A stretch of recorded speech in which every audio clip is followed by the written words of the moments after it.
देखिए, ये है हमारा ब्रेन।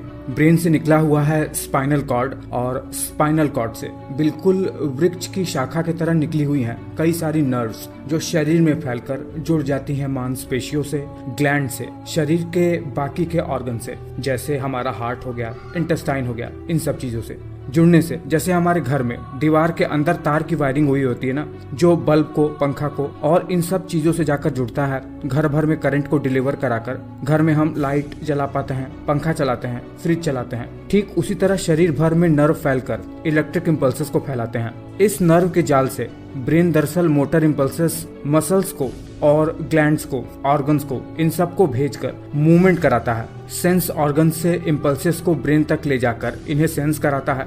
अब देखिए, अगर इस पूरे सिस्टम में कहीं भी कोई गड़बड़ी हो गई, अगर ब्रेन मोटर इम्पल्सेस भेजकर मसल्स को कॉन्ट्रैक्ट कर ही नहीं पाता है, मसल मूवमेंट हो ही नहीं पाता है, मसल फंक्शन लॉस हो जाता है, तो व्यक्ति को पैरालिसिस होता है, जिसे लकवा मारना भी कहते हैं हम लोग। इन शॉर्ट, अगर शरीर में स्केलेटल मसल से नर्वस टिश्यू का कनेक्शन खत्म हो जाए, या फिर नर्वस सिस्टम किन्हीं कारणों से मसल को सिग्नल न दे पाए कॉन्ट्रैक्ट होने के लिए, तो इसे ही पैरालिसिस कहते हैं। और ये कई कारणों से हो सकता है। अब ये लकवा परमानेंट भी हो सकता है, टेम्पररी भी हो सकता है, और कम एंड गो भी हो सकता है। डिपेंड करता है कि लकवा किस तरह का है। चलिए जानते हैं कि ये होता कैसे है। सबसे जो कॉमन कॉज है वो होता है स्ट्रोक का, जिसमें ब्रेन की ब्लड वेसल्स या तो ब्लॉक हो जाती हैं प्लाक की वजह से, या फिर इसमें ब्लड वेसल्स का हेमोरेज हो जाता है, जिससे ब्रेन टिश्यू में ऑक्सीजन न मिलने के कारण से ब्रेन के कुछ टिश्यूज मर जाते हैं, और ब्रेन का वो पर्टिकुलर मोटर एरिया इम्पल्स भेज ही नहीं पाता है, व्यक्ति मसल मूवमेंट कर ही नहीं पाता है,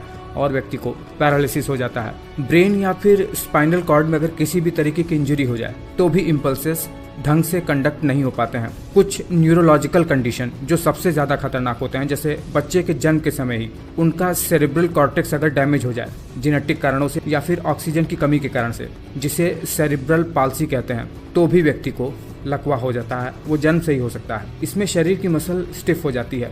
बेल्स पाल्सी, जिसमें चेहरे का एक हिस्सा लटक जाता है, इसका कारण अभी तक क्लियर नहीं हो पाया है, पर वायरल इन्फेक्शन इसका कारण बताया जाता है। मल्टीपल स्क्लेरोसिस, जिसमें नर्व के ऊपर की माइलिन शीट वही डैमेज होने लगे, या फिर ALS जो स्टीफन हॉकिंस को हुआ था, जिसमें व्यक्ति ज्यादा दिन तक जी तो नहीं पाता है, पर स्टीफन हॉकिंस एक एक्सेप्शन रहे जो इतने ज्यादा दिन तक जीवित रह पाए ALS बीमारी होने के बावजूद भी। पोलियो की वजह से, ऑटो इम्यून डिजीज की वजह से, या फिर पार्किंसन के कारण से किसी को लकवा मार सकता है। कुछ केसेस में एपिलेप्सी के दौरे के बाद भी टेम्पररी पैरालिसिस कुछ लोगों में देखा जाता है, शरीर के एक हिस्से में। पैरालिसिस को मेडिकल की भाषा में प्लेजिया भी कहते हैं। देखिए, ये पैरालिसिस शरीर के आधे हिस्से में भी हो सकता है, पूरे हिस्से में भी हो सकता है, या फिर शरीर के किसी एक लिम्ब पर भी हो सकता है।